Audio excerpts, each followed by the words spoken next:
Assalamualaikum warahmatullahi wabarakatuh.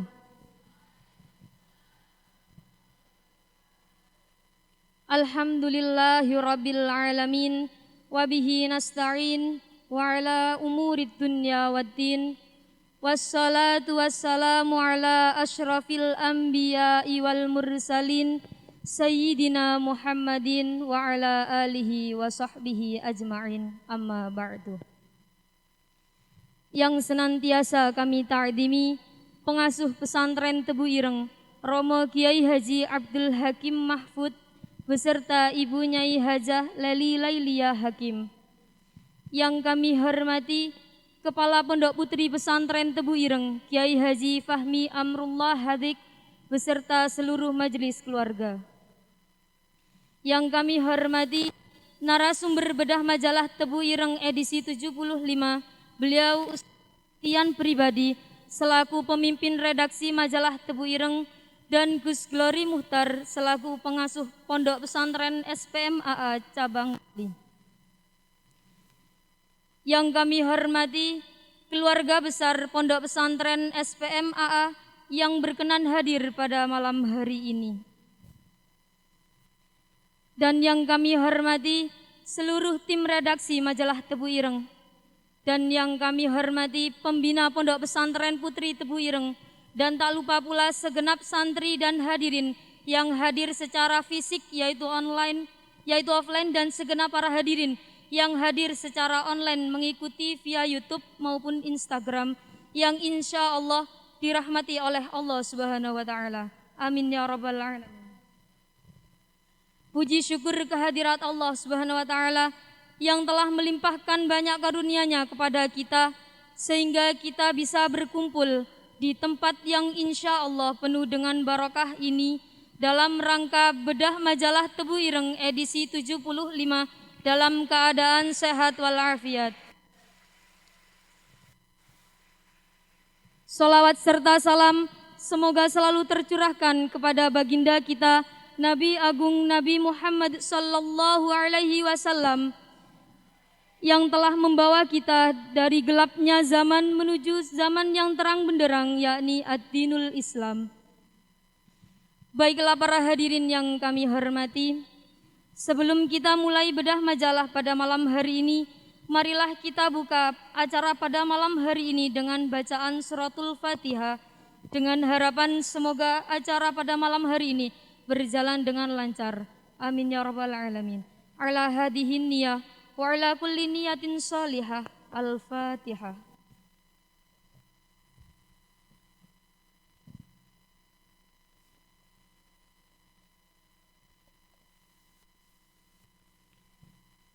Amin ya Rabbal Alamin.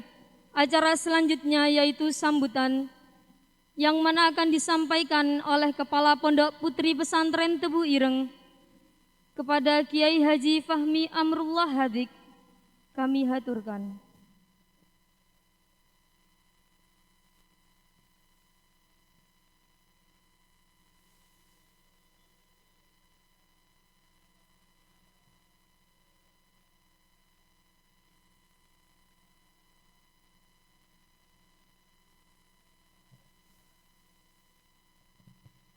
Acara selanjutnya yaitu acara inti pada malam hari ini, yakni bedah majalah Tebu Ireng edisi 75.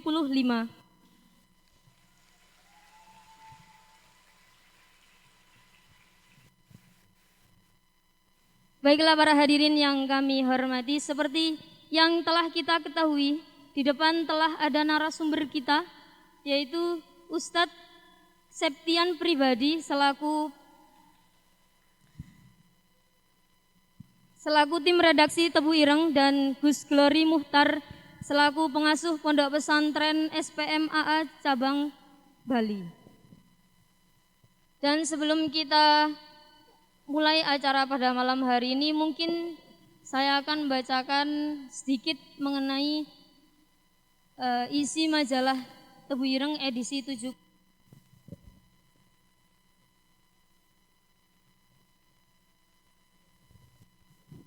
Dan yang sudah kita ketahui bahwasanya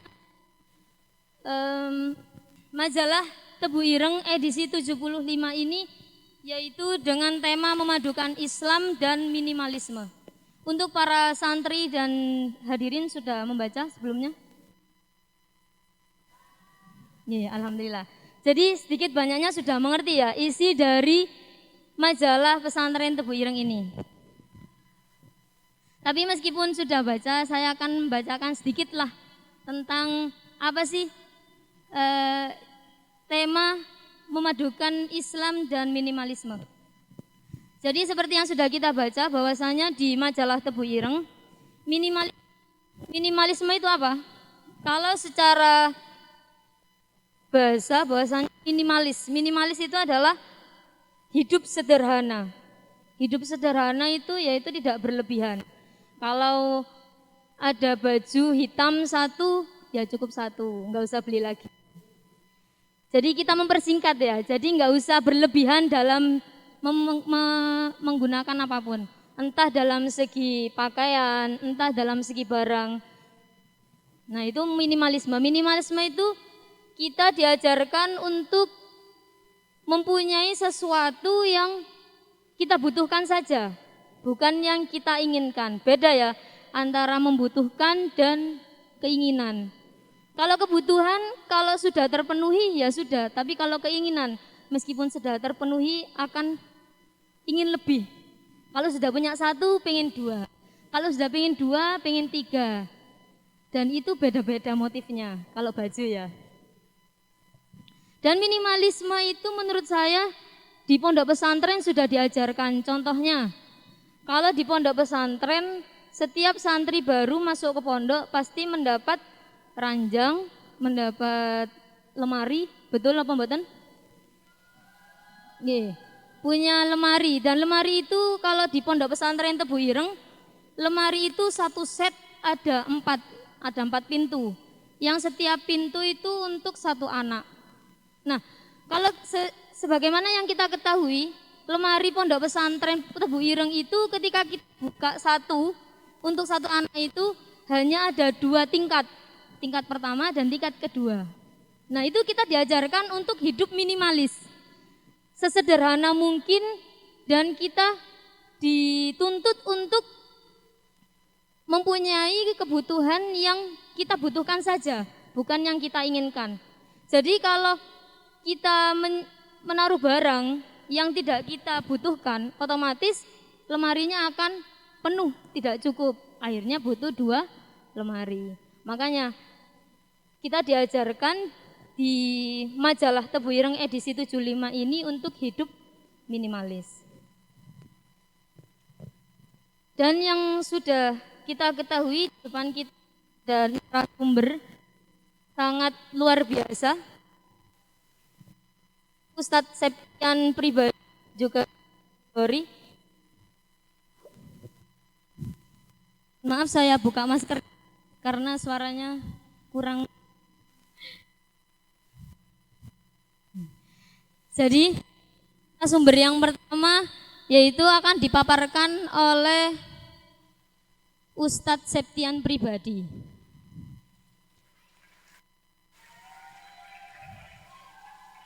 Yang mana kita ketahui adalah pemimpin tim redaksi Tebu Ireng, majalah Tebu Ireng.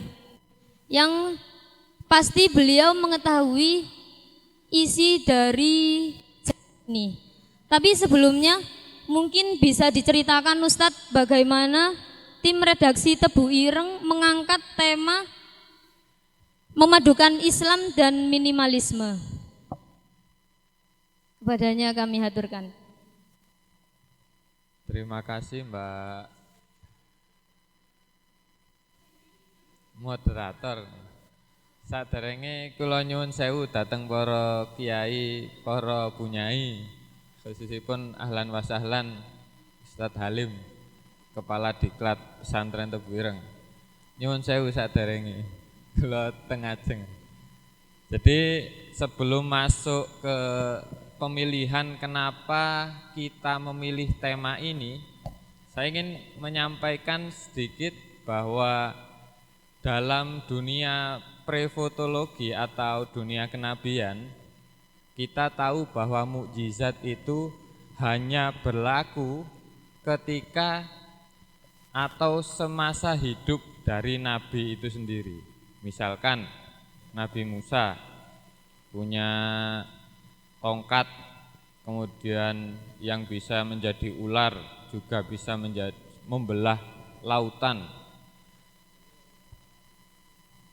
Ketika Nabi Musa meninggal, maka mukjizat itu apa? Mukjizatnya sirna.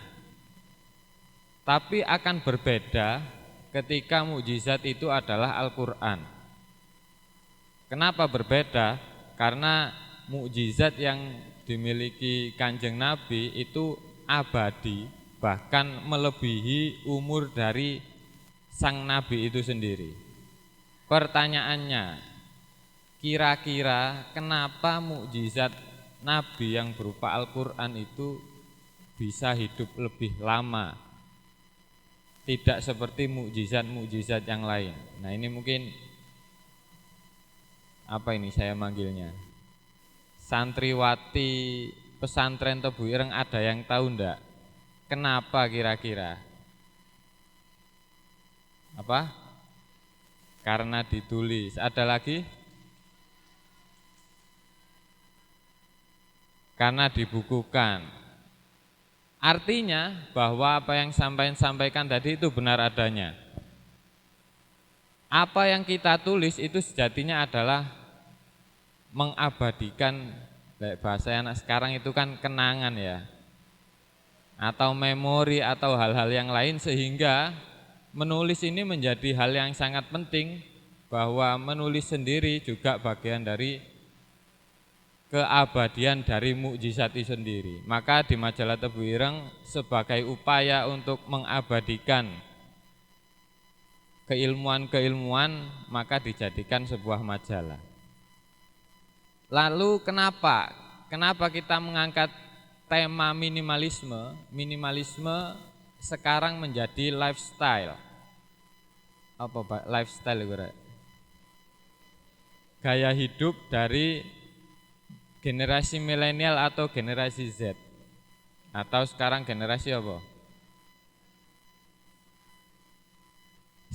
Sehingga minimalisme itu menarik untuk dikaji. Ternyata di Jepang itu minimalisme itu tidak hanya sebagai filosofi hidup, tapi sudah menjadi terapan hidup. Jepang itu menjadi negara yang memiliki frekuensi bencana alam berupa gempa, dan 50% penduduknya mati ketika gempa karena ketiban barang-barang yang ada di rumah. Ketiban itu apa ya? Kejatuhan, keruntuhan, ketindihan barang-barang yang ada di rumahnya.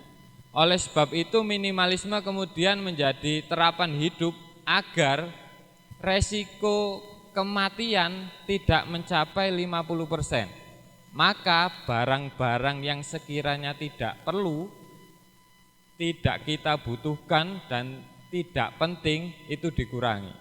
Itu kemudian menjadi hal yang menarik, bagaimana minimalisme itu dilihat dari sudut pandang Islam dan bisa diterapkan bagi masyarakat banyak. Apakah memang minimalisme itu sesuai dengan syariat atau nilai-nilai Islam, ataukah dengan adat budaya yang ada di Indonesia itu bisa diterapkan atau tidak?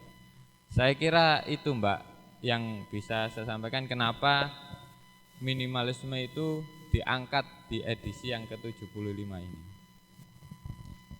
Terima kasih Ustadz. Kita kasih aplaus dulu untuk Ustadz Septian pribadi. Penggemarnya beliau ini sangat banyak nih.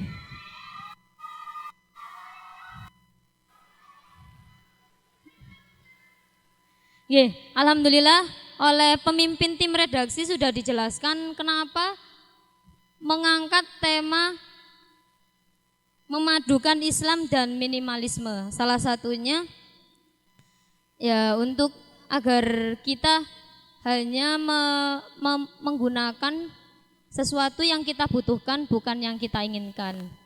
Juga di majalah Tebu Ireng diceritakan kalau di Jepang itu hidupnya sangat minimalis karena sering terjadi gempa. Jadi kalau terjadi gempa otomatis barang-barang yang tidak dibutuhkan akan berjatuhan mengenai dan resiko kematiannya sangat besar. Jadi mungkin untuk santri-santri lebih minimalis ya nanti di pondok. Dan untuk selanjutnya akan disampaikan oleh Gus Glory. Namun sebelumnya saya ingin bercerita tentang Gus Glory. Boleh nggih? Nggih. Untuk Gus Glory ini beliau adalah pengasuh Pondok Pesantren SPMAA cabang Bali. Sangat subhanallah, dari Bali kita datangkan ke Tebu Ireng. Dan suatu kehormatan beliau berkenan hadir di pesantren Tebu Ireng. Terima kasih Gus. Dan beliau adalah salah satu Gus SPMAA yang saya fans. Jadi sebenarnya saya berterima kasih terutama kepada Allah Subhanahu wa taala karena sudah ditakdirkan untuk menimba ilmu di Pondok Pesantren Tebu Ireng. Dan saya berterima kasih kepada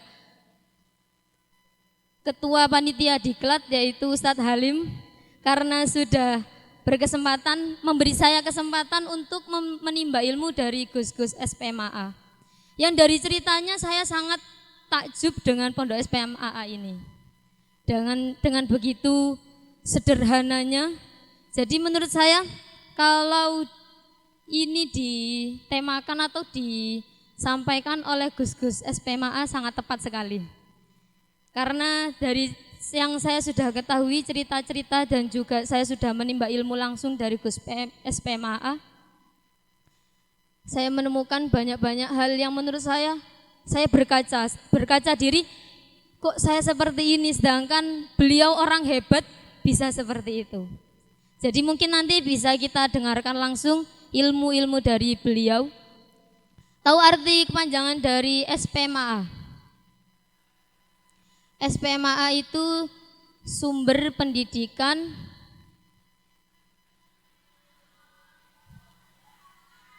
mental agama Allah.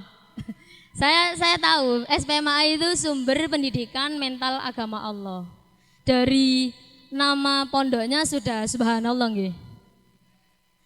Dan bukan hanya Gus Glory saja yang di SPMAA, tapi banyak sekali Gus-Gus yang sudah memberi ilmu, terlebih bagi pembina-pembina yang sudah diklat mungkin nggih, sudah menimba ilmu dari beliau yang mana ilmunya juga sudah subhanallah kita dapatkan dan kita terapkan dan kita rasakan kalau hidup itu emang seperti itu gitu.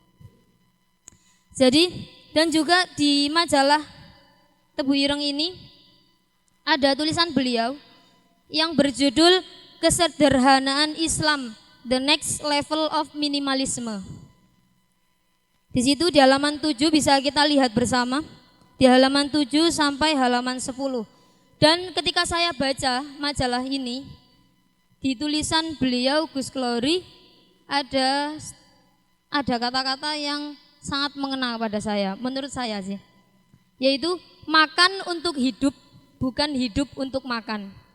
Jadi beda ya konsepnya, makan untuk hidup, bukan hidup untuk makan. Ini sudah menunjukkan minimalis sekali. Dan juga ketika saya baca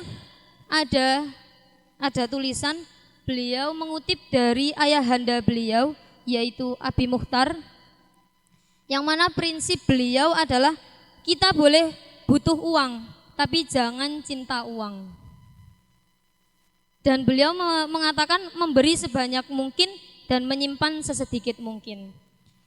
Dan itu spoiler dari saya ya. Mungkin untuk lebih lanjutnya, untuk lebih mendalamnya, kita dengarkan langsung saja narasumber yang akan disampaikan oleh Gus Glory Muhtar.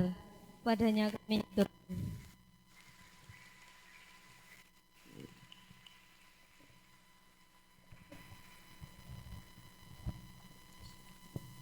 Assalamualaikum warahmatullahi wabarakatuh.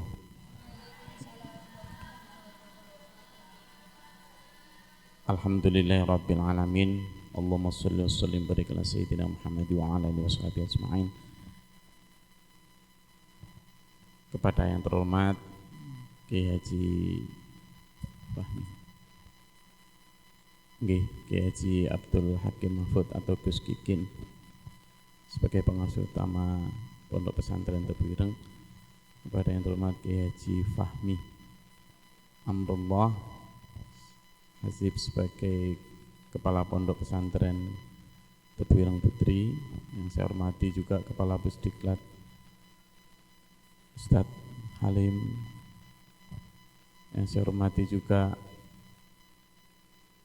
kakanda saya Gus Haji Khosyiin Kocoworo Brenggolo yang berkenan mengawasi saya di sini, para ning yang ikut, kemudian Kepala Pimret atau Pimpinan Redaksi Tebu Ireng Ustadz Sedian yang baru saja menambah nama Muhammad, tadi cerita banyak, kepada moderator, lupa saya namanya ini, ya Ustadz Nurul, saya juga ngefans sama beliau.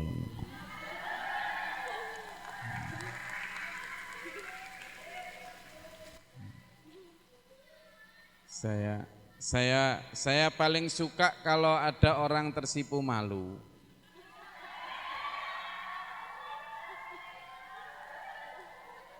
Karena sesungguhnya orang tersipu malu itu minimalis dari malu-maluin.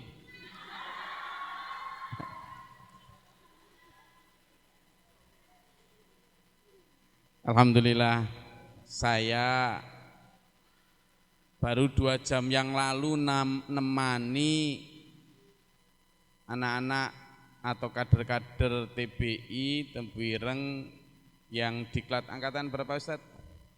Angkatan 12 ya. Jadi kakak-kakak kalian atau adik bagi yang sudah angkatan 12 yang laki itulah sekarang magang di SPMA. Nah, magang di SPMA tapi enggak diajak magang di Pondok Pesantren SPMA Pusat, tetapi diajak kemarin ke Gunung Kidul yang dampingi Gus Haji Khosyiin, diajak hidup minimalis betul itu. Jadi mereka tahu rasanya bagaimana tidak ada air. Saya malam ini diminta untuk bicara tentang minimalis. Kalau bicara minimalis di area barat, western, itu sebenarnya minimalis yang terpaksa mereka itu. Sebenarnya minimalis yang sejati ya sampean-sampean ini. Oh iya, kalau orang barat itu boros. Coba lihat hidungnya. Hidungnya orang barat seberapa? Mancung toh? Iya. Kalau kita minimalis. Jadi irit. Ya. Minimalis barat itu dicetuskan dalam sebuah film dokumenter tentang the important of things, atau mereka bilang pentingnya sesuatu, dengan mengusung jargon less is more, bahwa kurang itu sebenarnya lebih. Nah, yang disampaikan Pak Ustadz Septian tadi benar ya. Sebenarnya kalau kita bicara tentang minimalis, itu kita bicara tentang sesuatu yang bukan sesuatu yang baru. Kalau Ryan Nicodemus dan temannya tadi itu, Milburn, dia bikin film dokumenter tentang minimalis itu karena keterpaksaan krisis 2008 yang menimpa Amerika membuat daya beli mereka turun. Sehingga mereka terpaksa merubah lifestyle mereka menjadi lifestyle minimalis. Artinya minimalisnya terpaksa, krono gak duwe duit. Anak-anak yang di pondok ketika misalnya pas kirimannya nipis di akhir bulan apa yang dilakukan?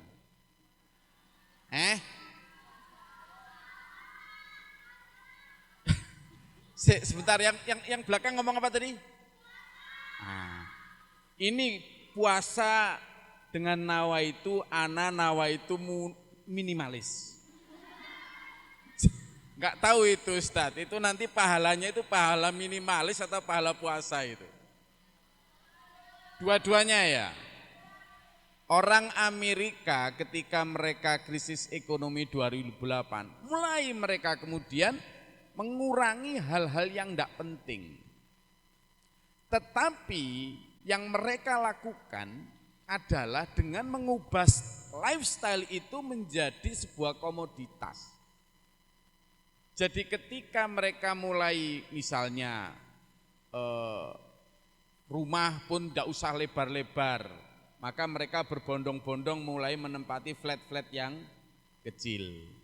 Mereka pun memulai dengan baju yang tidak terlalu longgar, akhirnya menjadi baju-baju yang minimalis. Dan seterusnya, tetapi kemudian mereka terjebak lagi. Seperti yang dilakukan di Indonesia ada Marie Kondo. Dengan bersih-bersih itu. Mereka kemudian terjebak pada apa? Lifestyle baru tapi kemudian eksklusivitas. Apa yang dilakukan?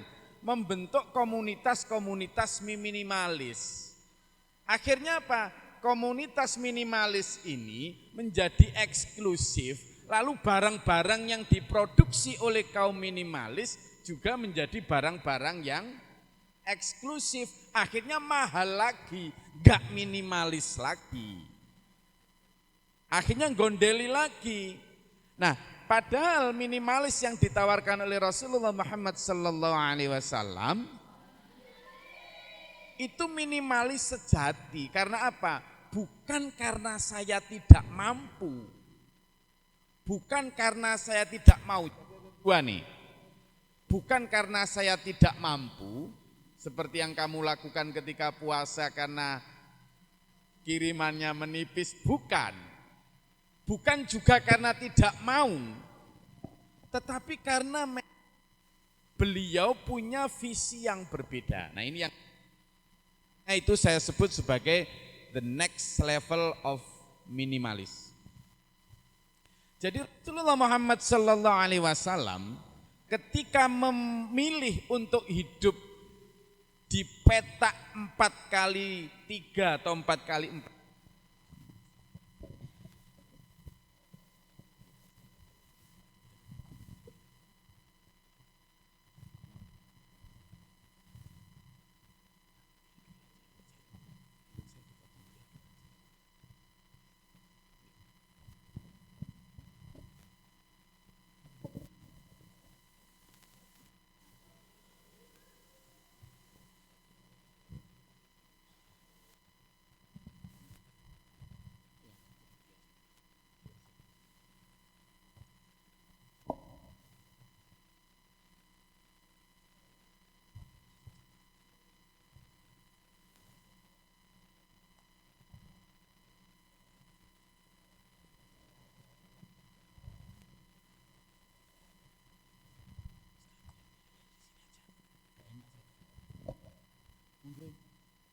Saya grogi kalau ini.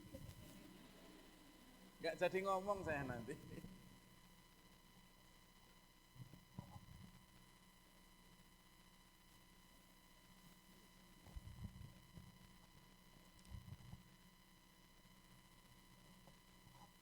Datang Kiai Haji Fahmi Amrullah ingkang kawula muliaken, ngapunten tadi sampun mulai nggih. Ini saya jadi agak grogi jadinya. Tadi saya lupa saya sampai mana jadinya.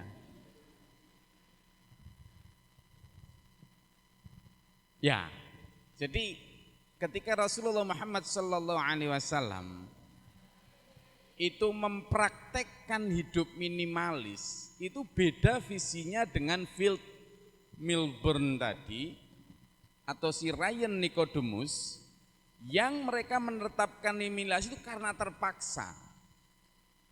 Nah, sementara kita diajarin beliau 1500 tahun yang lalu, beliau itu ada satu peristiwa di mana waktu itu sahabat Umar, Sayyidina Umar mencari Rasulullah. Lalu kemudian tidak ketemu, setelah ditemukan ternyata beliau sedang ada di satu gubuk, dan ketika beliau bangun masih tampak bekas pelepah kurma di punggung beliau. Maka Sayyidina Umar sambil menangis bertanya, "Ya Rasulullah, kenapa engkau begini? Sementara Kaisar Romawi dan Raja Persia tidur di kasur-kasur yang tebal nan empuk. Sementara sebenarnya engkau pun mampu melakukan itu, tapi kenapa engkau begini?" Rasulullah sambil tersenyum dengan penuh keagungan beliau bersabda, "Umar, tidakkah engkau rela bahwa mereka dengan begitu lalu mereka akan tinggalkan semua kemewahan itu, sementara aku dan kamu akan menikmati kemewahan itu nanti di akhirat selamanya." Rasulullah mampu, tetapi kemudian beliau tasarufkan apa yang beliau miliki untuk kepentingan agama dan bangsa, dan beliau memilih untuk hidup minimalis semacam itu. Itu yang pertama.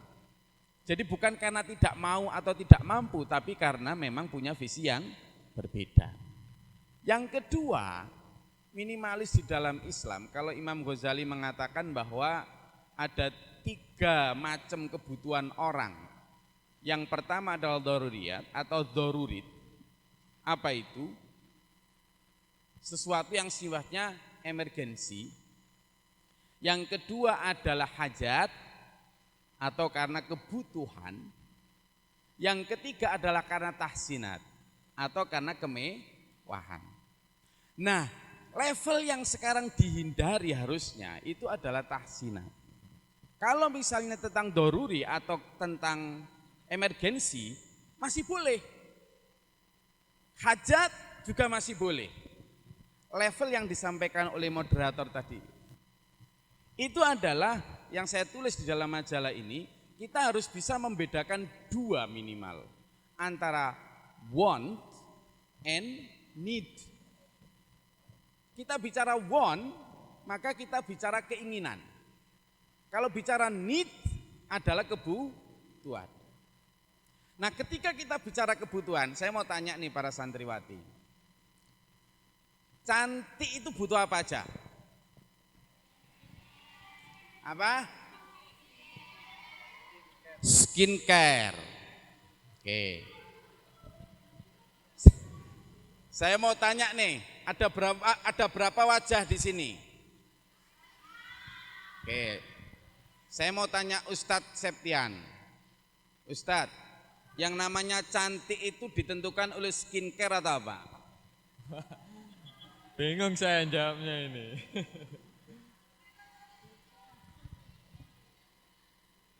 Dulu semasa saya kecil, mungkin nanti bisa meluruskan, ada bedak namanya bedak Viva.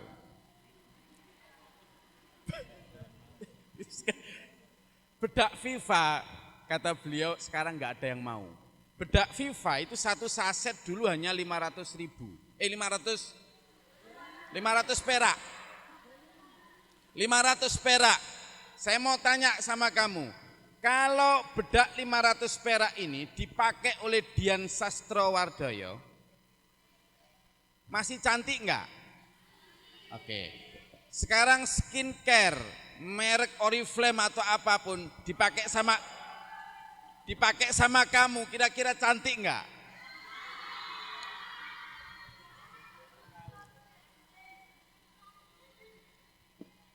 That's what we want to know. Itu yang ingin kita tahu. Sekarang gini, kita udah dikasih tahu sama Rasulullah, kita sudah dikasih tahu sama Islam. Minimalis akan yang kedua tadi, menentukan visi hidup kita juga. Jadi kita itu standarnya tidak diatur standar iklan, anak-anakku. Tidak. Saya kasih tahu ya, ada 3 bisnis utama kaum Yahudi atau kaum kapitalis. Bisnis pertama adalah bisnis kebanggaan. Oh maaf, pertama bisnis harapan. Bisnis harapan ini adalah orang di endorse sedemikian rupa sehingga mereka punya membumbung harapan melalui perbankan. Jadi kredit-kredit yang seolah-olah sangat luar biasa itu perbankan. Yang kedua adalah bisnis ketakutan. Bisnis ketakutan ini adalah bagaimana menumbuhkan kekhawatiran-kekhawatiran sehingga dengan kekhawatiran itu ditangkap melalui bisnis asuransi. Orang ditakut-takuti, gimana anakmu nanti kalau enggak sekolah, makanya tanemin uangmu di sini. Gimana nanti kalau kamu sakit sewaktu-waktu, sini tabung di sini. Gimana kalau kamu mati sewaktu-waktu, sini asuransi. Yang ketiga adalah bisnis kebanggaan melalui merek dan brand. Saya tinggal di Bali. Orang di Bali itu banyak orang Jawa yang punya home industry, mereka jahit tas, jahit baju, jahit jas. Loh, kulit dari kita, yang jahit kita, yang menentukan standar mereka harus rapi mereka. Kita itu, saya tahu sendiri itu, sebagian jamaah saya nih, itu jahit sampai jam 2 malam, sampai jam 3 malam, dengan standar bagus banget. Paling nanti dibeli misalnya 1.700.000 per jaket. Tapi begitu dikirim ke sana, mereka coba apa modalnya? Logo. Tempelin logo mereka, Louis Vuitton, Supreme, Gianni Versace. Sudah dijual di etalase mereka harganya 40 sampai 100 juta. Yang beli siapa? Korban iklan orang Indonesia datang ke sana, beli jaket itu. Pulang ke sini pakai itu bangga. Nah ini yang tadi disebut oleh Imam Ghazali sebagai tahsinat. Tidak berdasarkan needs, apalagi tentang daruri tadi. Tidak. Nah padahal Rasulullah Muhammad SAW mengajarkan kita, bahkan dalam doa beliau menyatakan, ya Allah berikanlah rizki kepada Muhammad dan ahli keluarganya sekedar untuk menutup rasa lapar. Minimalis ini akan mengajarkan kepada kita yang ketiga adalah kita punya dignity. Apa itu dignity? Marwah. Kita akan punya satu ruh kebanggaan Islam yang tidak akan bisa disogok oleh apapun. Karena standarnya jelas. Loh, standarnya jelas. Sehingga apa? Saya akan punya my own criteria atau kriteria sendiri tentang keren itu apa. Makanya tadi saya tanya, kalau seandainya adik-adik santriwati ini tidak pakai skincare, masih pede enggak? Masih pede enggak? Coba kok kayaknya ragu gitu ngomong masihnya itu. Harusnya buat saya kalau benar-benar ingin punya inner beauty, yang harus dibanggakan oleh adik-adik santri ini adalah ilmu yang diberikan oleh Yai Fahmi.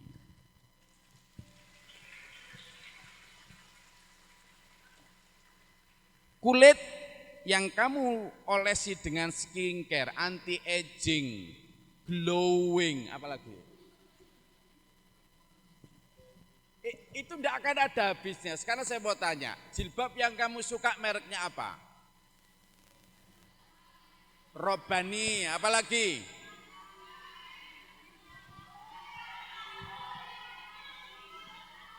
Zoya. Banyak sekali. Coba mereknya aja loh saya enggak hafal. Nah, kan? Jawab terus. coba saya mau tanya sekarang, seandainya kamu melakukan itu terus-menerus, lemarimu cukup enggak? Dan yang paling tidak cukup lagi bukan lemarimu, tapi dompet suamimu. Lelah ya toh? Padahal sekarang saya mau tanya nih yang masih jomblo-jomblo di sini. Kamu mau cari istri yang boros atau yang enggak boros? Loh, yang minimalis dia bilang. Kalau hidungnya minimalis mau. Jadi yang ingin kita tawarkan adalah itu. Dan selanjutnya kalau kita bicara minimalis, maka kita bicara juga tentang visi akhirat ketika Rasulullah menyatakan memasukkan jarinya ke laut, lalu diangkat, kemudian ditunjukkan tetesan jari itu di telapak tangan beliau dan bersabda kepada para sahabat, lihatlah setetes air jari inilah dunia seisinya dan akhirat itulah, laut itulah akhirat. Yang terakhir saya ingin kasih gambaran gini adik-adik sekalian. Bumi ini sekarang ya, yang slide tentang kerusakan ozon. Bumi ini gini deh. Terakhir ini kemarin sekitar 2 pekan yang lalu, seluruh pemimpin dunia berkumpul di Glasgow, Skotlandia. Mereka sedang menagih tentang Paris Agreement atau perjanjian Paris, di mana perjanjian Paris itu menyepakati untuk setiap negara mulai mengurangi emisi karbon. Apa itu emisi karbon? Emisi karbon adalah polusi yang dihasilkan oleh karbon dioksida yang dikeluarkan industri-industri terutama negara maju.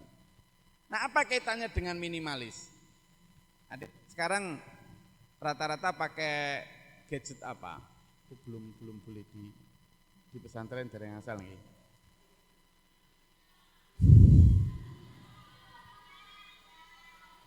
Oh, enggak punya HP. Di rumah tahu punya HP toh? Setiap barang yang kamu pakai, yang tadi kata Ustadz Septian ketiban tadi. Saya kalau suruh cari bahasa Inggrisnya ketiban enggak punya. Enggak tahu ketiban itu bahasa Inggrisnya apa. Itu ada ponaan saya lulusan Al-Azhar Nusi. Ya, dia dari Gontor dan kemudian lanjut ke Al-Azhar, datang dari Kediri hanya untuk ikut bersama kalian ini. Saya mau tanya, ketiban kalau bahasa Arabnya apa ini? Tidak ada. Dia sastra Arab dia. Oh, tidak dapat kan? Karena itu khas Jawa gitu. Setiap barang yang kamu pakai itu diproduksi oleh industri. Sejak revolusi industri Prancis tahun 18 sekian itu, produksi digenjot. Dan tahukah kalian, setiap produk yang kamu dapat pakai, entah itu anting, gadget, apapun, itu bahan bakunya adalah dari bumi. Pertama, eksploitasi bumi. Yang kedua, itu diproses dengan proses kimiawi, pasti akan menghasilkan dampak, baik dampak lingkungan polusi air, polusi tanah maupun polusi udara. Kalau kamu ke Bali, lewat Probolinggo, kalau jalan darat, itu lewat Paiton. Paiton itu PLTU, pembangkit listrik tenaga uap. PLTU itu mensuplai seluruh listrik Jawa dan Bali. Artinya, setiap kali kamu nyolokin TV, nyolokin kulkas, nyolokin HP, maka setiap kali itu pula kilowatt yang kamu ambil itu makin banyak. Bayangkan, saya yakin Yai juga sepakat, dulu di desa saya itu satu desa hanya ada satu TV. Kita nonton itu dan TV itu pun digerakkan oleh aki yang disetrum, tidak ada listrik. Aki bukan, aki yang cocokan itu. Sekarang tiap rumah ada TV.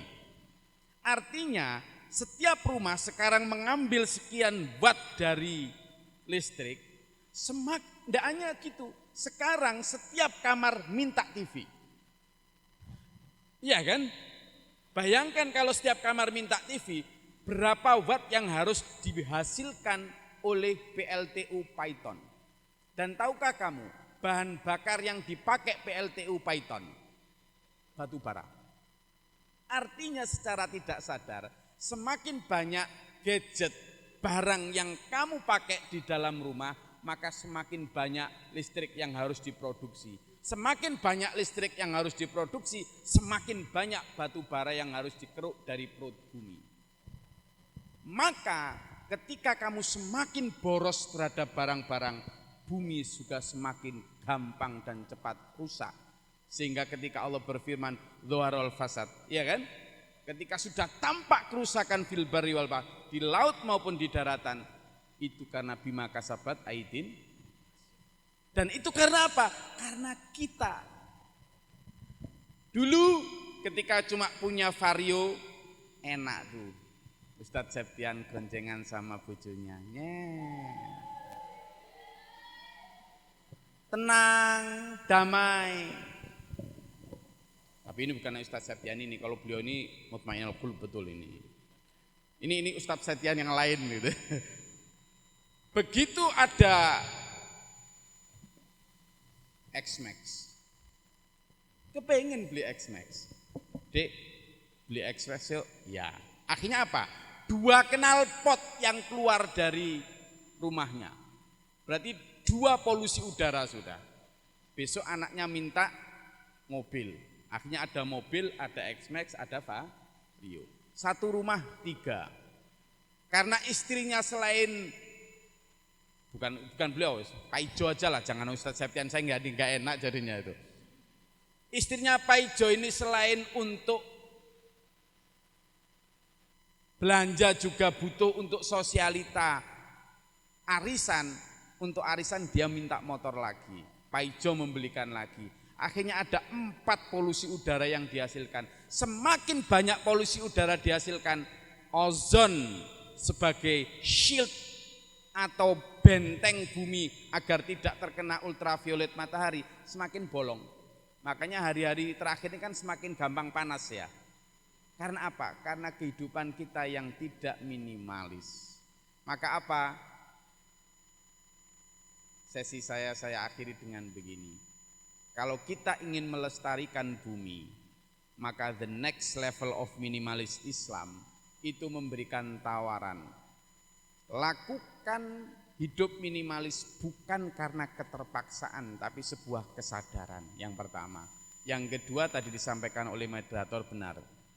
Kita hidup bukan untuk makan, tetapi makan untuk hidup. Karena Allah berfirman kan, ma uridu minhum mir rizqi. Aku itu tidak minta dari manusia dicarikan rizki seperti itu. Kok hidupnya hanya untuk cari rizki yang akhirnya mengeksploitasi bumi. Kemudian tadi disampaikan juga kita boleh butuh uang, boleh butuh barang-barang, tapi jangan cinta uang, jangan cinta barang-barang itu. Maka kalimatnya jelas yang disampaikan oleh Imam Ghazali tadi, mulai dari emergensi, mulai dari hajat sampai tahsinat tadi. Yang perlu dihindari adalah tahsinat. Saya rasa itu sehingga kita bisa membedakan antara need and want. Bagi peserta diklat, saya sudah pernah ngajak permainan tentang need and want ya toh? Dan ternyata banyak yang berbeda. Apakah emas, uang, air, dan makanan itu mana yang need, mana and want, itu menjadi PR kita bersama. Saya rasa itu nanti bisa kita lanjutkan dengan tanya jawab, tapi sebelum itu mungkin kita meminta beliau untuk memberikan. Terima kasih kami haturkan. Kita kasih aplaus dulu untuk pemateri pada malam hari ini. Acara selanjutnya sambutan yang akan dihaturkan oleh Kepala Pondok Putri Pesantren Tebu Ireng, kepada beliau kami haturkan. Assalamualaikum warahmatullahi wabarakatuh.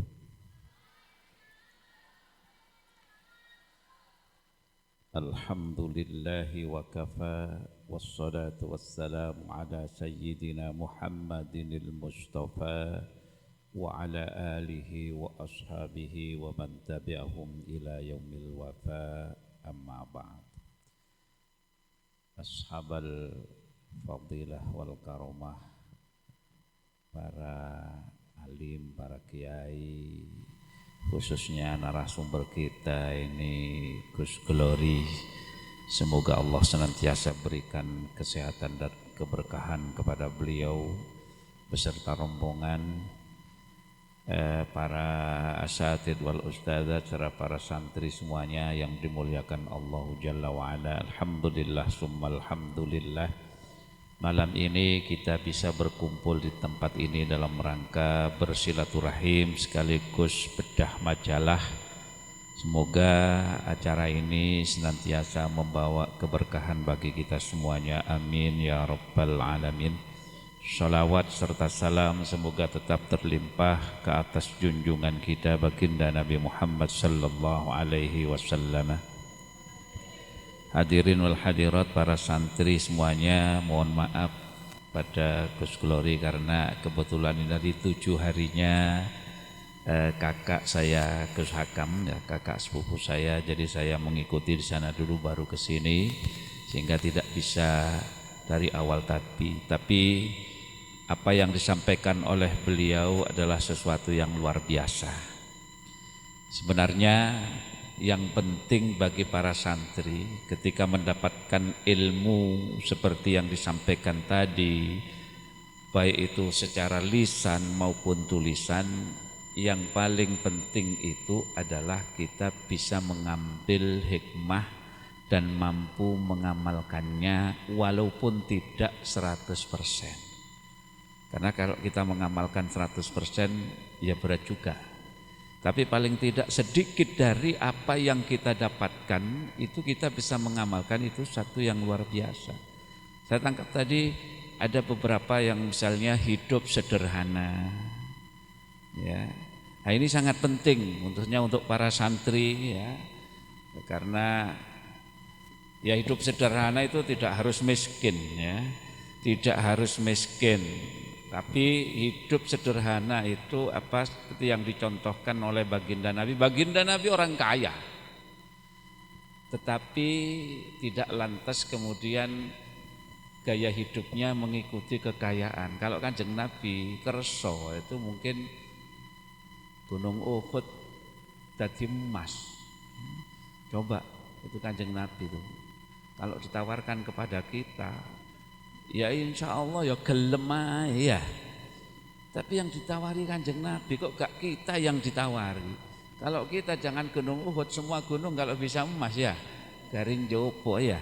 Nah ini makanya gak ditawani soalnya geragas ya.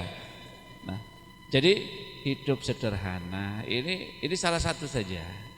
Ini tadi luar biasa ya, ditakoi apa istilahnya skincare dan sebagainya, saya tadi jadi teringat memang glowing tadi ya. Ya, artinya para santri tidak dilarang untuk apa istilahnya cantik, untuk penampilannya menarik itu ya harus. Tapi nanti kalau sudah menikah itu ya hanya untuk suaminya penampilan itu. Ini diambil. Aja nemen-nemen, sebab ada ungkapan di balik istri yang glowing ada suami yang golong koming.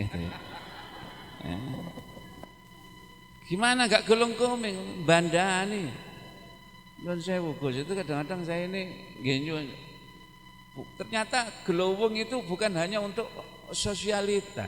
Saya melihat banyak ning-ning ya, ning-ning putra-putranya Kiai itu yang dikit-dikit Natasha, dikit-dikit Jayanata. Maka istri saya larang, jangan kumpul dengan ning-ning yang ngajak ke Natasha, ke Jayanata. Sampeyan itu lho gak wedaan wis ayu. Ya jadi itu. Ya. Jadi nanti kalau sampean ke Natasha, ke Jayanata, saya malah pangling. Sampean istri saya atau bukan kok tambah gak karu-karuan gitu ya jadi itu. Nah, jadi ya itu yang bisa kita ambil. Makanya di pondok kita ini diajarkan untuk ya seadanya lah, makan ya seadanya, yo atuse yo antri. Nah ini saya juga ya berusaha mengamalkan kesederhanaan itu. Saya tidak pernah beli baju-baju begitu. Nyuwun saya buku saya ini baju dikasih orang semua. Itu wali-wali santri ini. Kadang-kadang ada yang pas, ada yang cukup, tapi banyak yang enggak juga ya. Jadi itu masa ngasih saya itu ukurannya S ya. Jadi saya husnudon. Ini mungkin untuk anak saya kasih anak saya. Oh, ngasih saya kok ukurannya S. Ukuran saya ini XL. Bukan pengumuman, bukan ya. Jadi itu barangkali ada yang mau ngasih itu ukurannya XL. Nah, jadi ini apa?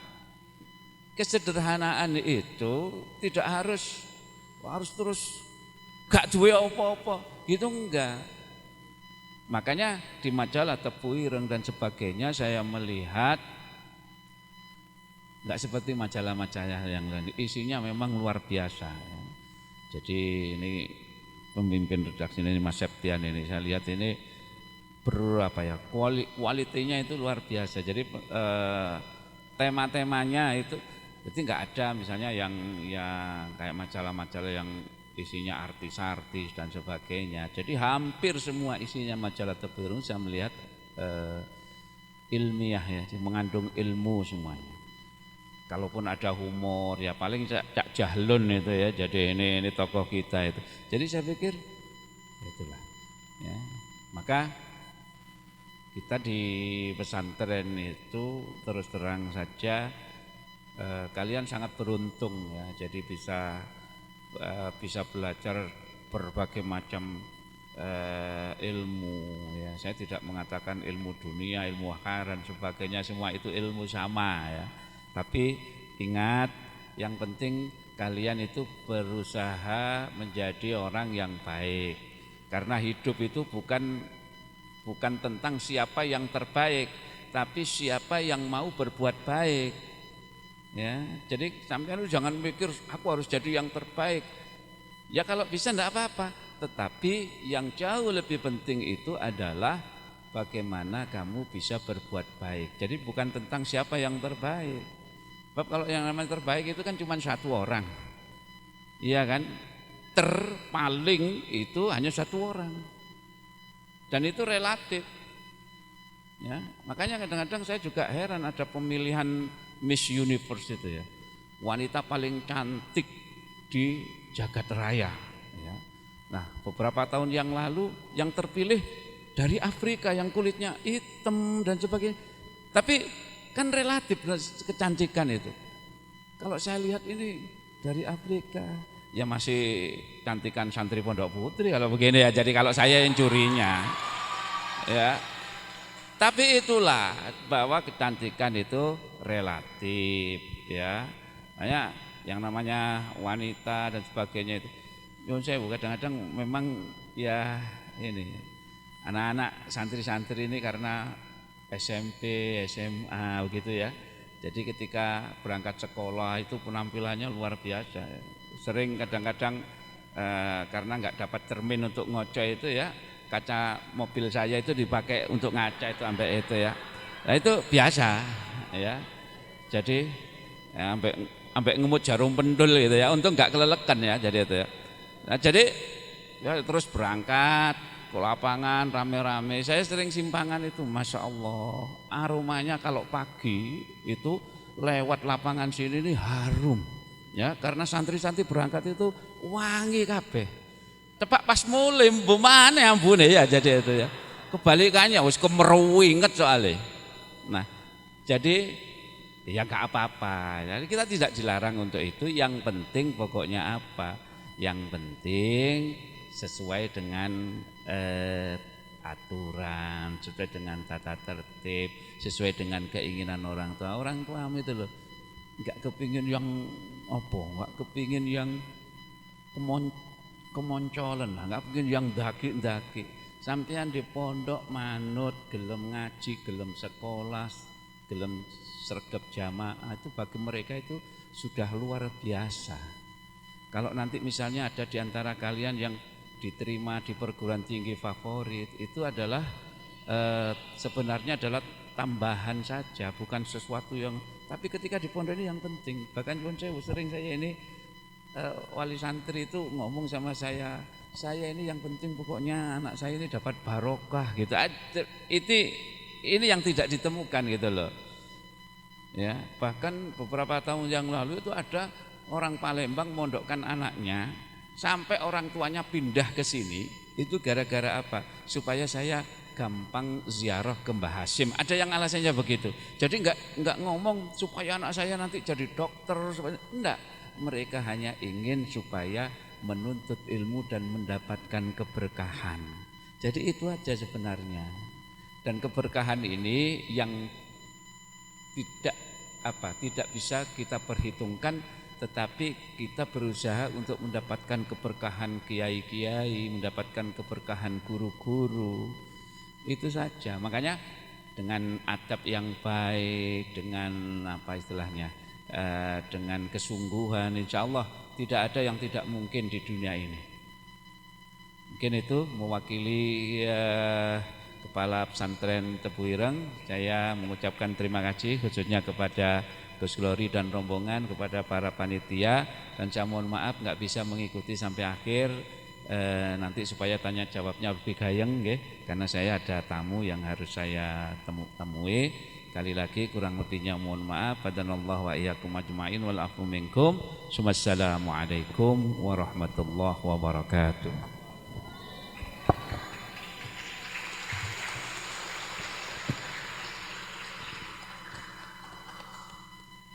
Terima kasih kami haturkan.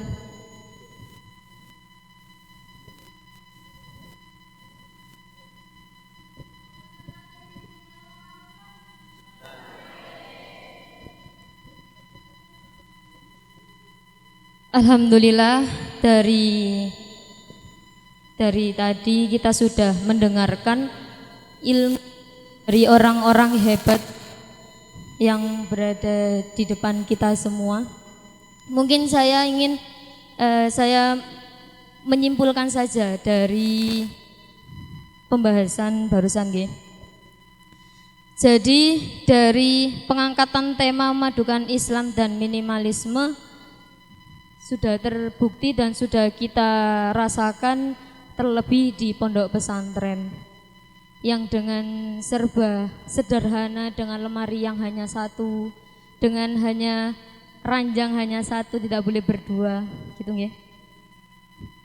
Dan tadi minimalisme itu usahakan membeli atau memakan atau memakai karena kebutuhan, bukan karena keinginan, apalagi karena kemewahan. Begitu nggih. Jadi kalau sudah punya baju yang menurut jenengan sudah dibutuhkan baju itu, jangan beli 2 atau 3 atau sampai punya ngoleksi 5. Begitu nggih. Dan seperti yang didauhkan oleh Gus Fahmi, hidup itu bukan siapa yang terbaik, tapi bagaimana kita berbuat baik. Jadi kita sebagai teman bagi teman kita mengajak untuk kebaikan dan mengajak untuk hidup seminimalis mungkin. Mungkin hanya begitu yang bisa saya simpulkan. Untuk selanjutnya yaitu tanya jawab. Dan jangan salah, tanya jawab sekarang itu kita membatasi 3 penanya, dan 3 penanya itu akan mendapatkan door prize dari panitia. Jadi ada hadiahnya untuk 3 penanya itu. Hitung ya. Jadi saya buka 3 penanya. Yang ingin bertanya bisa mengangkat tangan nggih. 3 mungkin. 1, 2, 3. Yang pembina 1, kakak yang pakai baju kuning, dan yang kita ambil 1 yang baju hijau nggih, hijau toska. Nggih, mungkin yang di tengah dulu. Jadi door prize-nya itu khusus untuk 3 ya. Tapi kita buka tanya jawab sebanyak mungkin yang ingin jenengan tanyakan, kita buka. Tapi door prize-nya kalau dari panitia hanya dibatasi 3. Penanya di sini ada tambahan dari pemimpin redaksi, penanya terbaik yang akan dikasih door prize. Begitu nggih. Mungkin panitia bisa memberikan mic-nya ke anak-anak. Yang pertama, tadi siapa yang mau bertanya? Pembina yang di depan.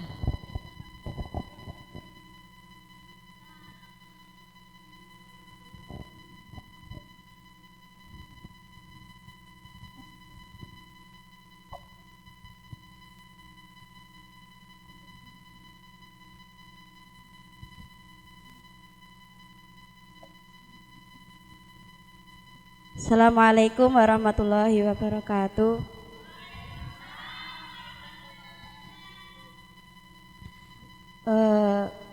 Saya ingin bertanya, bagaimana cara membedakan kebutuhan dengan keinginan?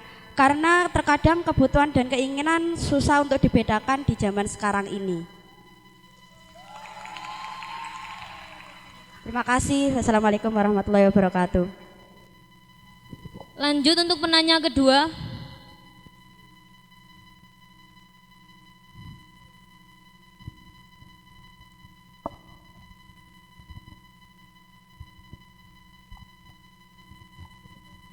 Assalamualaikum warahmatullahi wabarakatuh. Cara agar tidak tergiur oleh barang yang waktu itu pada saat itu diskon besar-besaran dan pada saat itu barang tersebut belum ada kegunaannya bagi kita. Terima kasih. Wassalamualaikum warahmatullahi wabarakatuh. Bisa diulangi lagi, Mbak? Nggih. Maskernya dibuka. Nggih, maskernya dibuka. Biar jelas. Cara agar tidak tergiur oleh barang yang waktu itu dan pada saat itu diskon besar-besaran dan pada saat itu kita tergiur padahal barang tersebut tidak ada gunanya bagi kita, belum ada kegunaannya pada saat itu. Terima kasih. Wassalamualaikum warahmatullahi wabarakatuh. Untuk penanya ketiga. Bismillahirrahmanirrahim. Assalamualaikum warahmatullahi wabarakatuh. Nama saya Afifah. Ngapuntenku, saya belum diklat, jadi belum tahu. Mau bertanya, pertanyaan saya ada dua. Yang pertama, tadi saya menangkap bahwa bagian dari hidup minimalisme adalah kesederhanaan. Bagaimana membedakan antara kesederhanaan dan pelit terhadap diri sendiri gitu? Karena menurut saya itu perbedaannya sedikit. Terus yang kedua itu bagaimana cara kita minimalisme dalam hal waktu, Gus? Assalamualaikum warahmatullahi wabarakatuh.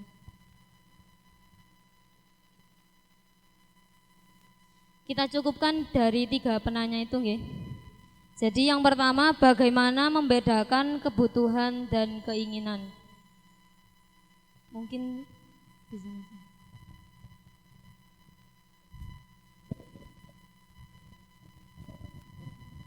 Bagaimana membedakan kebutuhan dan keinginan? Saya sudah beristri. Jomblo-jomblo ini. Jadi ketika saya bicara sama istri saya, ketika istri saya bilang, "Mas, Abi, saya mau diet."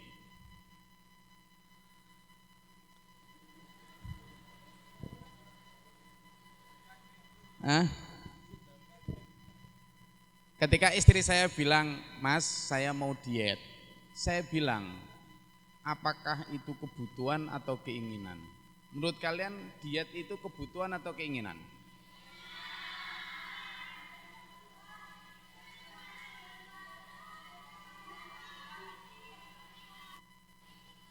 Tergantung sudut pandang.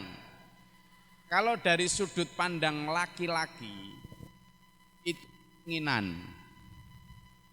Karena sebenarnya kebutuhan dia harusnya berdasarkan pada cinta. Yai Fahmi tadi udah ngajarin kita, kamu itu sudah cantik apa adanya. Kok bohong gimana? Maka bagi perempuan itu bisa jadi kebutuhan. Ini bedanya di situ. Dia bagi perempuan dua itu bisa jadi keinginan. Karena kurus belum tentu sehat. Ya toh? Juga belum tentu sakit. Sumo sehat. Ya toh? Nah, kenapa dia pingin diet? Bisa jadi karena keinginan, ingin menyenangkan suami.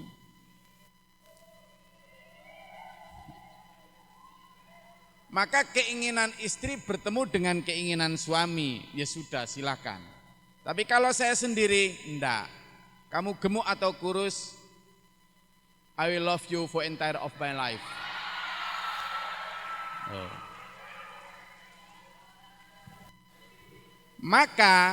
Maka sudut pandang bisa merubah dari keinginan menjadi kebutuhan atau sebaliknya. Tadi yang tanya tadi. Gimana cara membedakan keinginan atau kebutuhan? Pertama, kebutuhan itu yang paling standar adalah jika saya tidak menggunakan itu, saya mati. Pertama itu. Jadi the basic need itu adalah jika saya tidak pakai itu, saya mati. Nah, untuk hal itu apa aja? Makanan, apalagi? Minuman, udara, iya toh? Makanya di SPMA itu, ini juga yang sudah pernah ikut outbound di SPMA, mereka diajak namanya survival. Survival itu bertahan hidup. Kenapa mereka? Mereka diajak untuk makan dicampur, macam-macam lah. Untuk menghargai apa sih the most need, apa yang paling kamu butuhkan. Kalau nanti kita sudah tahu apa yang paling kita butuhkan, kita nanti akan bisa melakukan prioritizing atau memprioritaskan. Maka yang kedua, setelah kalau kita tidak pakai itu mati, maka yang kedua, kalau kita tidak pakai itu kita kesulitan. Kalau kita tidak pakai itu kita kesulitan. Apa aja kira-kira? Oke, masuk kepada apa? Baju, apalagi? Rumah dan seterusnya. Lalu yang naik ke atas lagi, masih masuk kebutuhan adalah kalau kita tidak pakai itu, kita tidak berkembang. Ya, well? Maka ini kemudian hal-hal yang sifatnya development, perkembangan. Tetapi di luar itu sudah berupa keinginan. Karena biasanya di luar itu adalah kebutuhan-kebutuhan suplementary yang tidak berhubungan langsung terhadap basic need kita. Nah, ini berbeda-beda. Misalnya, kamu ketika masih santri seperti ini, kamu tidak terlalu butuh HP. HP bukan need. Jadi kalau misalnya saya jejer gitu, biasanya kemarin itu kan saya jejer antara anting-anting, HP, uang, satu gelas air, satu piring nasi, kemudian satu pulpen, dicampur, disuruh melakukan prioritizing, ini berbeda-beda. Begitu kamu nanti lulus, tetapi pekerjaanmu adalah online trader atau penjual online, adalah kebutuhan utama, masuk di level kedua. Tetapi di atas semua itu, semua common need atau kebutuhan yang umum, semua orang apa? Kalau Imam Ghazali di daruratnya sama di hajatnya. Ini sebagai ukuran. Maka adik-adikku sekalian, kalau kamu nanti ingin hidupmu damai, tenang, sejahtera, benar-benar mutmain qulub, kamu itu harus pakai yang daruri atau hajat. Jangan sampai ketasinat, enak nanti. Yang laki juga para jombloan, ya nyari bojo, itu yang frame-nya adalah frame Mas, aku enggak, ya, aku enggak nuntut macam-macam. Aku hanya ingin kepribadianmu. Mobil pribadi, pesawat pribadi, rumah pribadi, sep pribadi. Jadi bukan itu, maka kepribadian dalam itu. Yang jadi kemarin kita barusan menikahkan 11 pasang. 11 pasang apa ini? 11 pasang jodoh para ustadz dan ustadzah. Biasanya mereka itu ada kursus namanya kursus pranikah. Kursus pranikah ini diajarin tentang termasuk manajemen rumah tangga. Kalau kemarin ada yang viral seorang ibu rumah tangga sedang memposting rincian belanja rumah tangganya 1 bulan dengan gaji 2,7 juta cukup untuk semua, viral. Sebenarnya beberapa tahun yang lalu kita sudah mencoba para ustadzah kita yang berumah tangga. Saya pernah bersama para Gus ngasih ujian kepada para ustadz ustadzah yang sudah berumah tangga. Si mereka uang 20.000 per pasang. Ujian nih, kita kasih 20.000 dengan 4 kepentingan. Kepentingan pertama untuk belanja hari itu. Hari itu. Kepentingan kedua untuk sangu anak hari itu. Kepentingan ketiga untuk jenguk orang sakit. Kepentingan keempat untuk sangu akhirat sedekah. Dengan 20.000 cukup enggak? Wish, coba adikku sini saya yang mau cukup. Sini ngitungnya gimana sini? Dan tahu enggak? Saya ajak itu pasangan itu bagi, lalu kami dampingi. Saya, Gus Hosiin, Gus Naim. Gus Naim termasuk istrinya beliau ikut belanja. Ikut memastikan itu. Siapa aja yang kemarin ikut? Coba Bu Aswatin, ini Neng Aswatin, coba maju sebentar. Dengan 20.000 bagaimana cara sehingga itu cukup? Kemarin belanja apa aja? Ini kita kemarin dipraktekkan betul. Ini nanti kita bisa membahas, silakan.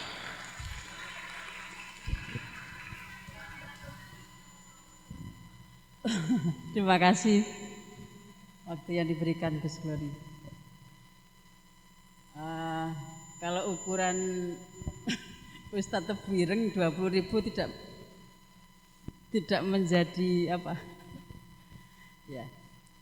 Sedikit bercerita, kemarin 20.000 itu bagaimana bisa untuk belanja selama sehari, kemudian untuk sangu anak, uang saku sekolah, kemudian bagaimana bisa untuk menjenguk orang sakit dan untuk bersedekah. Untuk makan bertiga atau berempat beli beras 1/4 kilogram, kemudian beli tempe 2.000, kemudian beli sop-sopan 1 bungkus, kemudian beli garam, bawang putih, bawang timur, cabai 1.500. Insya Allah saat itu jumlahnya 8.500. Sisanya untuk uang saku anak 2.000 untuk sehari, berarti tambah 4.000, 13.500. Selebihnya bisa untuk menjenguk orang sakit dan sedekah. Itu 20.000 dalam kurun waktu sehari. Itu karena hitungan kebutuhan.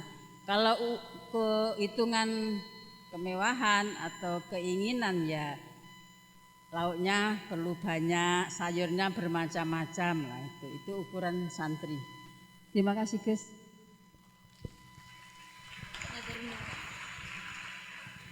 Jadi kalau 20.000 berarti dalam 1 bulan sebenarnya hanya berapa itu? 600.000. Mas Afa, Mas Rofik nang kawin. Anda cukup punya penghasilan 600.000, istrimu anak kan? Kalau istrinya benar-benar konsep hidup as need, berdasarkan bukan berdasarkan keinginan. Oke, itu jadi bukan kok kemudian 600.000 benar-benar 600.000. Ini tadi satu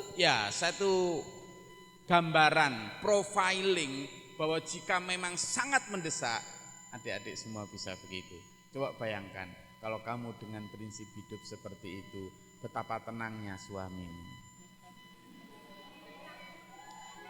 Maksudnya saking tenangnya gak nyambut gawe terusan. Turun nang omah ngene ya. Oh, ndak gitu ya. Seperti yang disampaikan Yai Fahmi tadi bahwa tetap kita harus kerja keras. Saya sendiri pun begitu adik. Siapa yang tanya kebutuhan? Kalau bicara kebutuhan itu adalah bicara tentang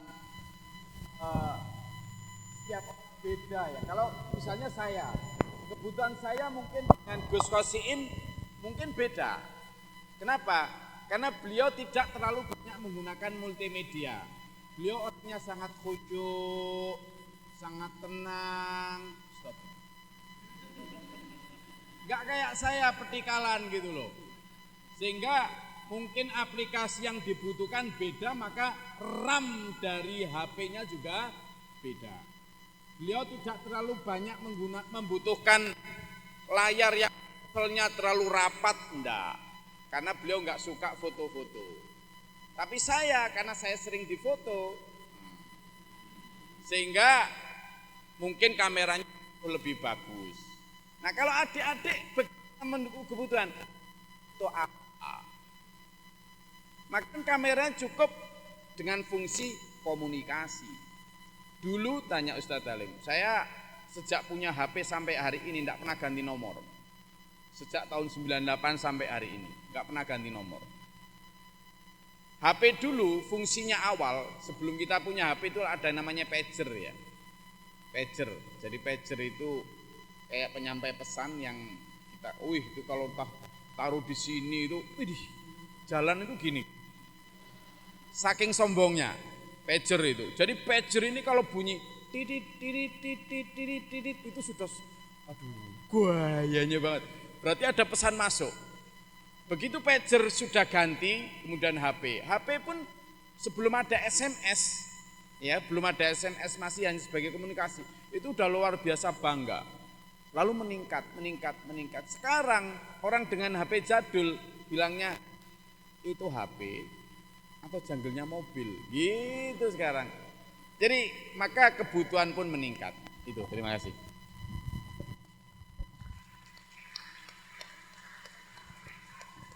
Untuk pertanyaan kedua, bagaimana cara tidak tergiur membeli barang yang diskonnya besar-besaran? Padahal ketika kita beli, barang itu tidak kita butuhkan. Jadi bagaimana caranya agar kita tidak tergiur untuk membeli barang tersebut? Hapus aplikasi online di HP-mu.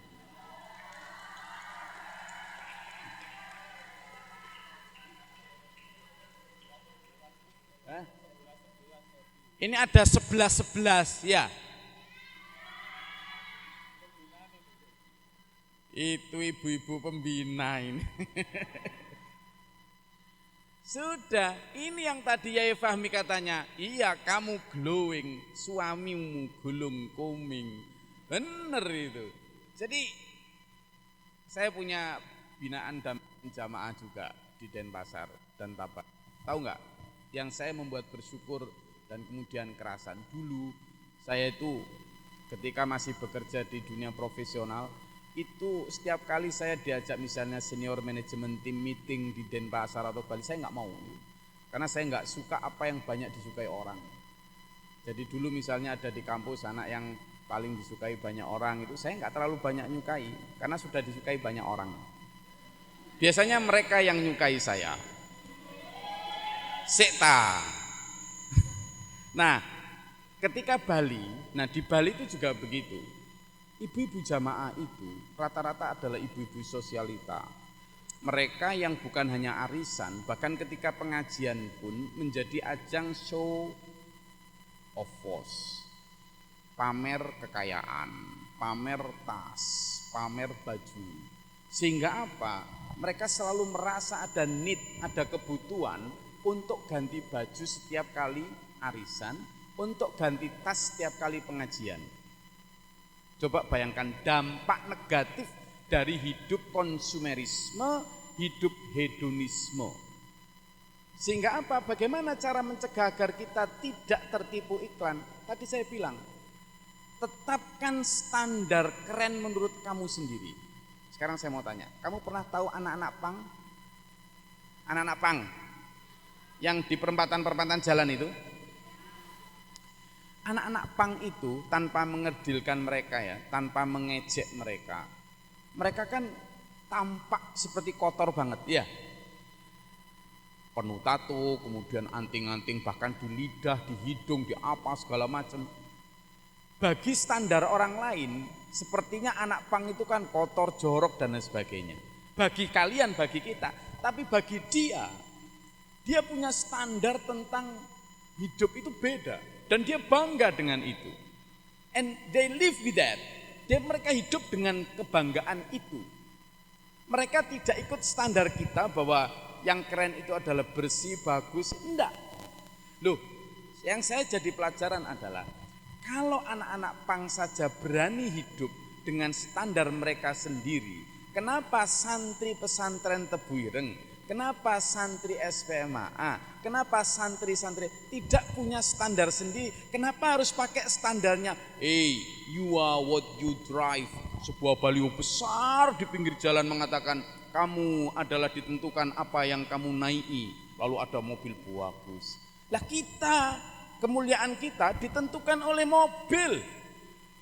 Artinya, kalau kita pakai mobil sepeda motor until, berarti enggak punya derajat. Katanya, kata iklan itu. Sampean terima digitukan?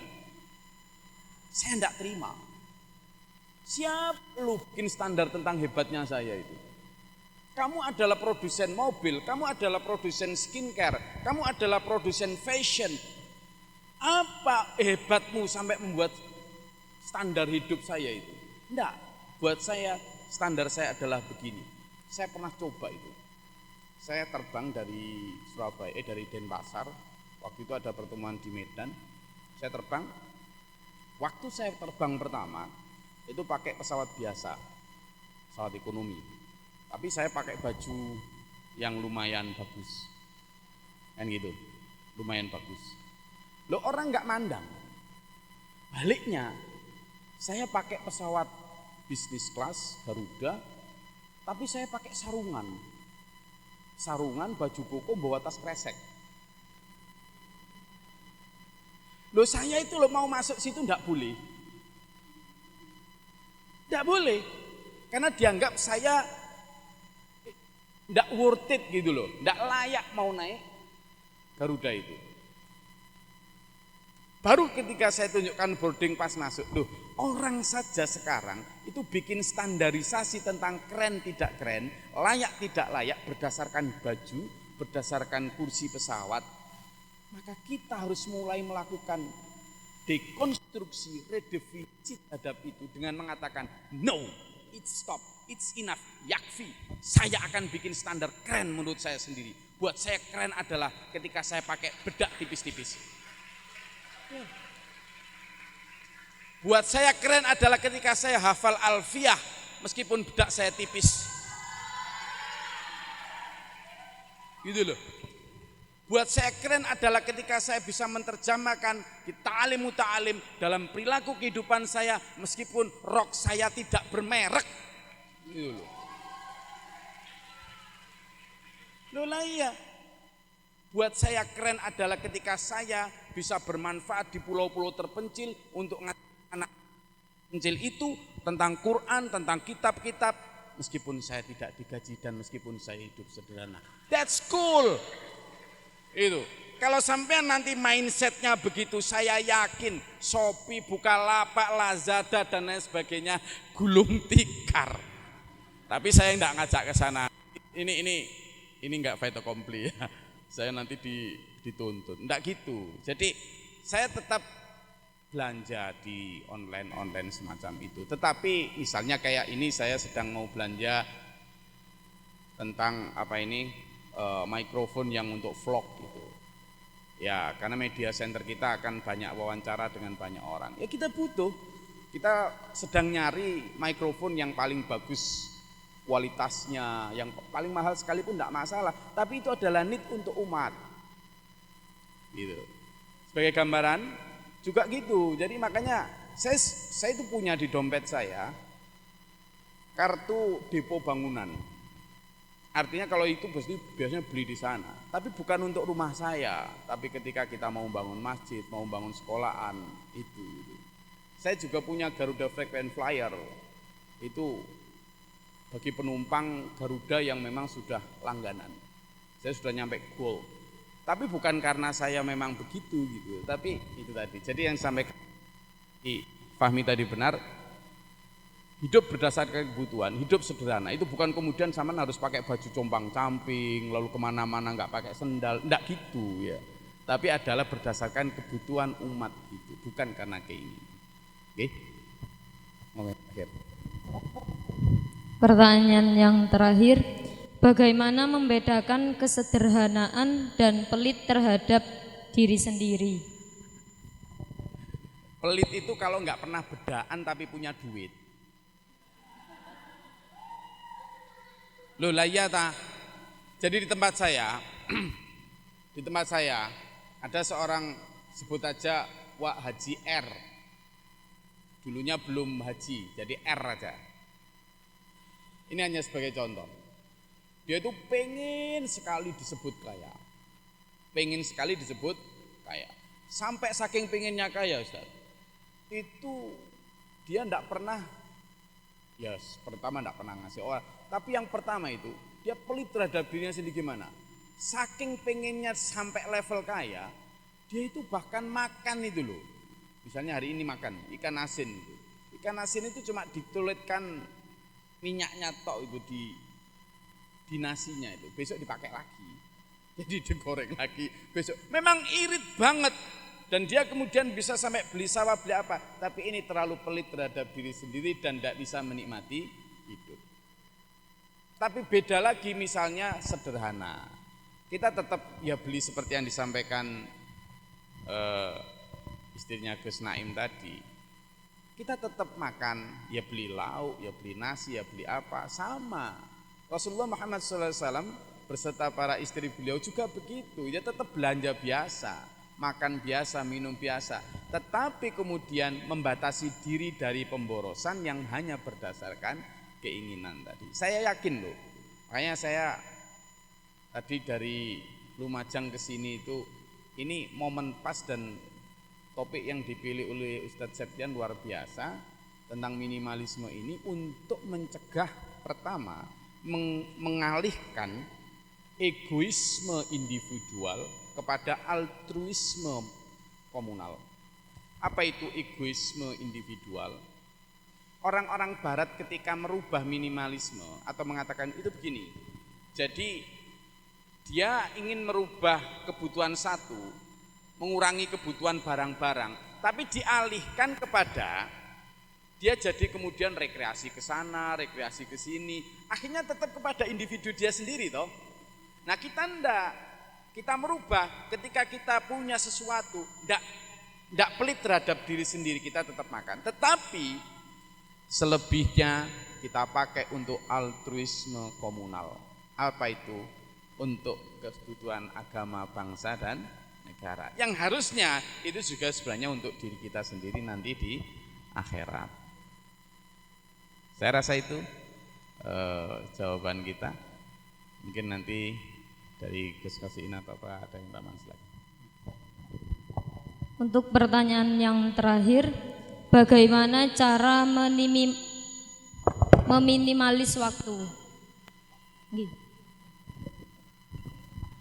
Kalau bicara waktu itu tidak bisa dibatasi ya.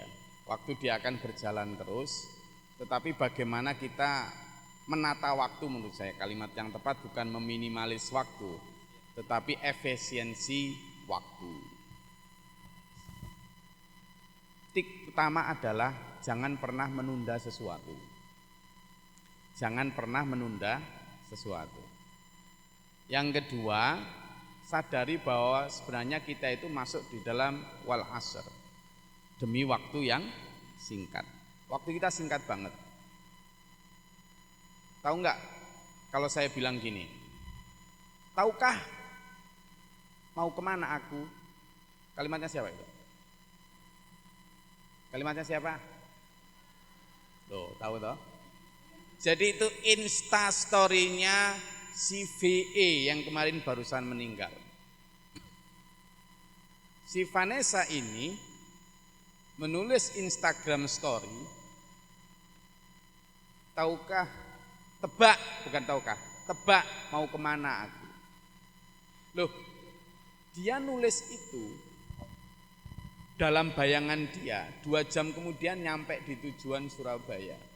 Tapi ternyata di Nganjuk 2 jam sebelum Surabaya, dia menjawab sendiri teka-tekinya. Kemana dia? Artinya ketika dia menulis dan kemudian mengupload status itu, sama sekali tidak terfikir oleh dia bahwa dia akan dijemput di Nganjuk, bahwa dia tetap akan nyampe Surabaya untuk memenuhi jadwal.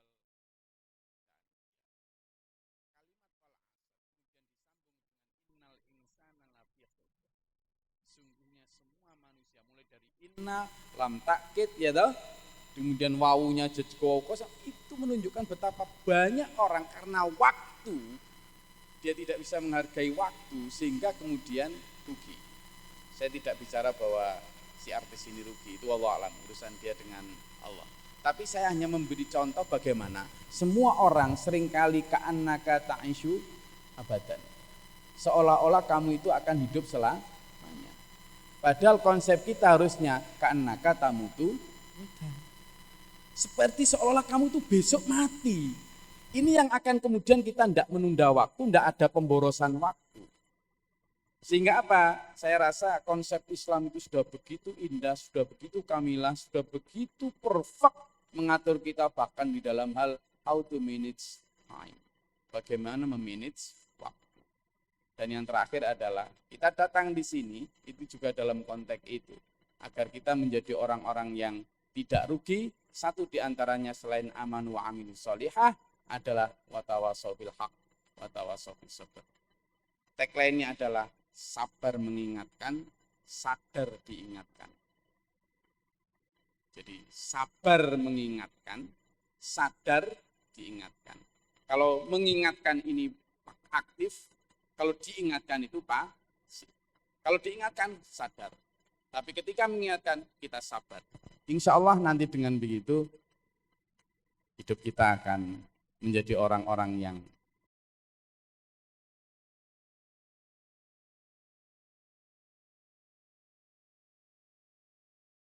selesai dalam waktu semalam. Saya melayani, jika nanti kita ingin bicara lewat chatroom atau lewat diskusi, monggo saja. Tapi yang jelas begini, percayalah bahwa kamu tidak ditentukan oleh apa yang kamu pakai, tapi kamu ditentukan oleh apa yang kamu lakukan. Jadi inner beauty itu adalah apa yang kamu lakukan, apa yang kamu manfaatkan untuk orang lain. Karena jelas khairun nas anfa'uhum linnas. Sehingga kalimat Allah inna akramakum indallahi atqakum Itu jelas, akroma itu adalah yang paling mulia, yang paling cool, yang paling keren. Itu adalah atqakum, yang paling bertakwa. Dan adik-adik sekalian di sini dengan berjilbab, dengan melatih diri sederhana ketika di pondok dan lain sebagainya. Saya rasa itu jalan yang benar, the right pathway untuk menuju minimalis yang hakiki. Saya rasa itu. Terima kasih. Mudah-mudahan bermanfaat dan berfaedah. Waktunya habis, Ustaz? Oke. Dan sampai jumpa di Bali.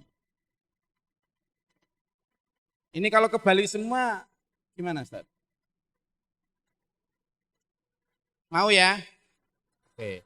Diawali dengan pembina, lalu kemudian para santri ya. Ke Bali ya. Ini ke Bali Denpasar atau ke Bali rumah masing-masing? Kalau sampean nanti ke Bali, insya Allah akan bisa memberi langsung nilai kacamata antara minimalis dan hedonis. Karena di sana tempat orang menghamburkan segalanya. Lalu sampean bisa melihat, delok sih rumah Gus Glory kayak apa. Nah, sehingga nanti bisa lihat minimalis itu kayak apa. Apakah apakah itu pakai cincin, pakai antin atau enggak, perabot rumah tangganya kayak apa, dan lain sebagainya, nanti dilihat. Bedaknya merek apa, nanti dilihat. Oh iya, makanya apakah tadi Gus Glory mengatakan, aku akan tetap mencintaimu seumur hidup, itu benar atau enggak? Apapun dia. Ya, karena dulu ketika sebelum nikah saya bilang sama mereka, aku tidak butuh jawaban cintamu, aku cukup senang jika kamu tahu bahwa aku mencintaimu. Terima kasih, itu yang bisa saya sampaikan dan mudah-mudahan bermanfaat. Saya serahkan kembali kepada moderator. Allahumma muwaffiq ila aqwamit thoriq, billahi taufiq wal hidayah. Wassalamualaikum warahmatullahi wabarakatuh. Terima kasih kami haturkan. Kita kasih aplaus dulu untuk Gus Glory. Jadi kita cukupkan tanya jawab atau diskusi pada malam hari ini, ya. Dan marilah kita tutup acara pada malam hari ini dengan pembacaan hamdalah. Alhamdulillahirabbil alamin. Cukup sekian acara bedah majalah Tebu Ireng edisi 75. Kami mohon maaf yang sebesar-besarnya. Akhirul kalam, assalamualaikum warahmatullahi wabarakatuh.